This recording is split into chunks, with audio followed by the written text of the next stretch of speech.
By day 30, one man had made $12,000. The other had made $150,000. They started with the same amount of money, the same empty factory, the same 30 days. One of them worked 14-hour days and destroyed his body getting there. The other one showed up at 9 a.m. and barely broke a sweat. This is not a story about talent. It's not about luck. It's not even about intelligence. It's about one decision made on a single morning that separated them completely. And by the end of this video, you're going to see exactly what that decision was. More importantly, you're going to understand why almost nobody makes it. But before I get to Eric's move, I need to show you something about David first.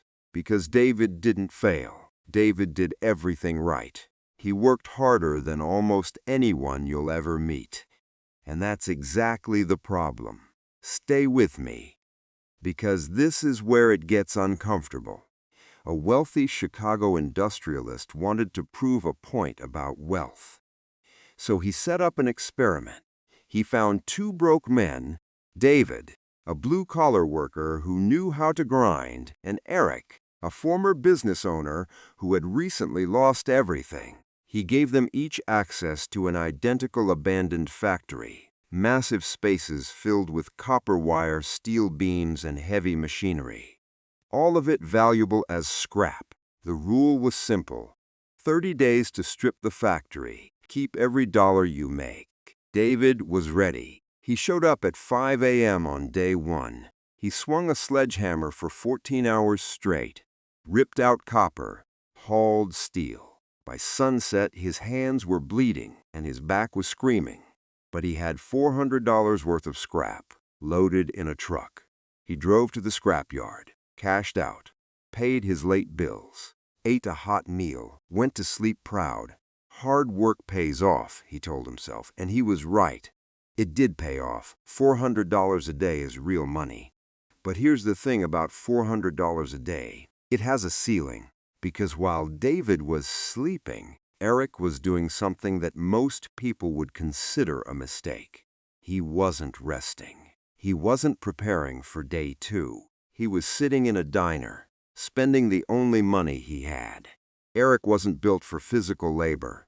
On day 1, he swung a hammer for 3 hours, sweating, struggling, and managed to pull $150 worth of copper. Most people would have taken that $150, eaten, and come back tomorrow ready to push harder. Eric didn't. He walked into a local diner, sat down, and spent his entire $150 hiring 3 young laborers, $50 each, to show up at his factory the next morning. He went to bed with nothing left in his pocket. Now think about that for a second. David had $400 and a full stomach. Eric had $0 and 3 workers he'd never met. Who would you bet on? Here's where the math starts to break reality. Day 2. David was back at 5 a.m. Another 14 hours. Another $400. Eric arrived at 9 a.m. with a clipboard. He didn't touch a single piece of metal. He just directed his 3 workers. By the end of the day, they had pulled $600 in scrap. Eric paid out $150. He kept $400. Then he used that $450 to hire 9 more workers for the next day. You see what's happening here? David's output is capped by one person's body, his own. Eric's output is expanding every single day. By day 7, Eric had 27 workers. He was generating over $2,000 a day. His cut, around $400. He was sleeping 8 hours a night. By day 15, David's body was failing. He was still making $400 a day, and he was proud of it. But he had barely cleared 10% of his factory, and his hands looked like sandpaper. Eric had 40 workers running in coordinated shifts. He wasn't stripping metal anymore. He was managing a supply chain. His factory was generating $8,000 a day in scrap. His profit after paying the crew, $6,000 per day, while he slept. And this is the part that most people never talk about, because it feels unfair. David worked harder. David sacrificed more. David showed up first every single morning. And David lost, completely. Day 30. David had made $12,000. His factory was half stripped. His body was broken. He'd need weeks to recover. Eric had completely stripped his factory, generated over $150,000, and immediately used the capital to register his own salvage company. He didn't just win the experiment. He used the experiment to build a business. The billionaire brought them both together. He looked at David first. You worked harder than Eric. You started earlier. You sacrificed more. And you made less than 10 cents for every dollar he made. Do you know why? David didn't answer. Because you view your time and energy as a tool to trade for money. And human energy is finite.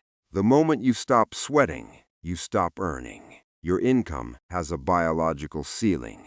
Then he turned to Eric. Eric used his first effort as a seed, not to buy food, to buy other people's time. And other people's time compounds in a way that yours never can. Then he said something I want you to remember.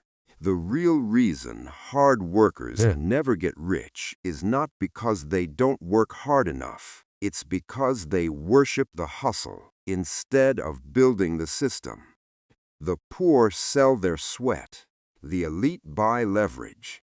Now here's the question I want you to sit with. Because this isn't just a story about two men in a factory. Look at your own life right now, your job, your side income, any money you're making. Ask yourself this. If you stopped working tomorrow, completely stopped, how long would your income continue? If the answer is, it stops immediately, you are David.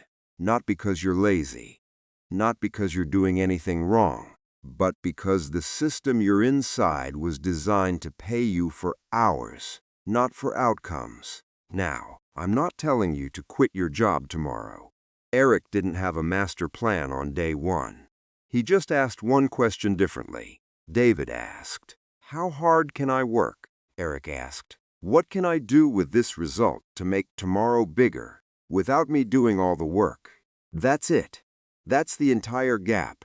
Eric's first move wasn't complex. He didn't have capital. He didn't have connections. He had $150 and one question that most people never think to ask. And here's the thing. The leverage principle Eric used is the same one behind every business that has ever scaled. Every wealthy person you know or know of found some version of Eric's clipboard moment. The moment they stopped being the worker and started being the architect. The moment they stopped selling their hours and started buying other people's or building systems that didn't need anyone's hours at all. That moment is available to you right now with whatever you currently have. If this video made you uncomfortable, good. That discomfort is your brain recognizing a gap between where you are and where you could be. That gap is not a problem. That gap is information. The engineered mind exists for one reason: to show you how wealth, decisions, and behavior are not accidental. They are designed. And once you can see the design, you can start to build one of your own. If you're not subscribed yet, there's a button below this video. Hit it, because next week we're going to go even deeper into how systems like this actually get built from scratch, with nothing. Real mechanics, no motivational fluff. You've been studying the world from the outside long enough. It's time to start engineering it.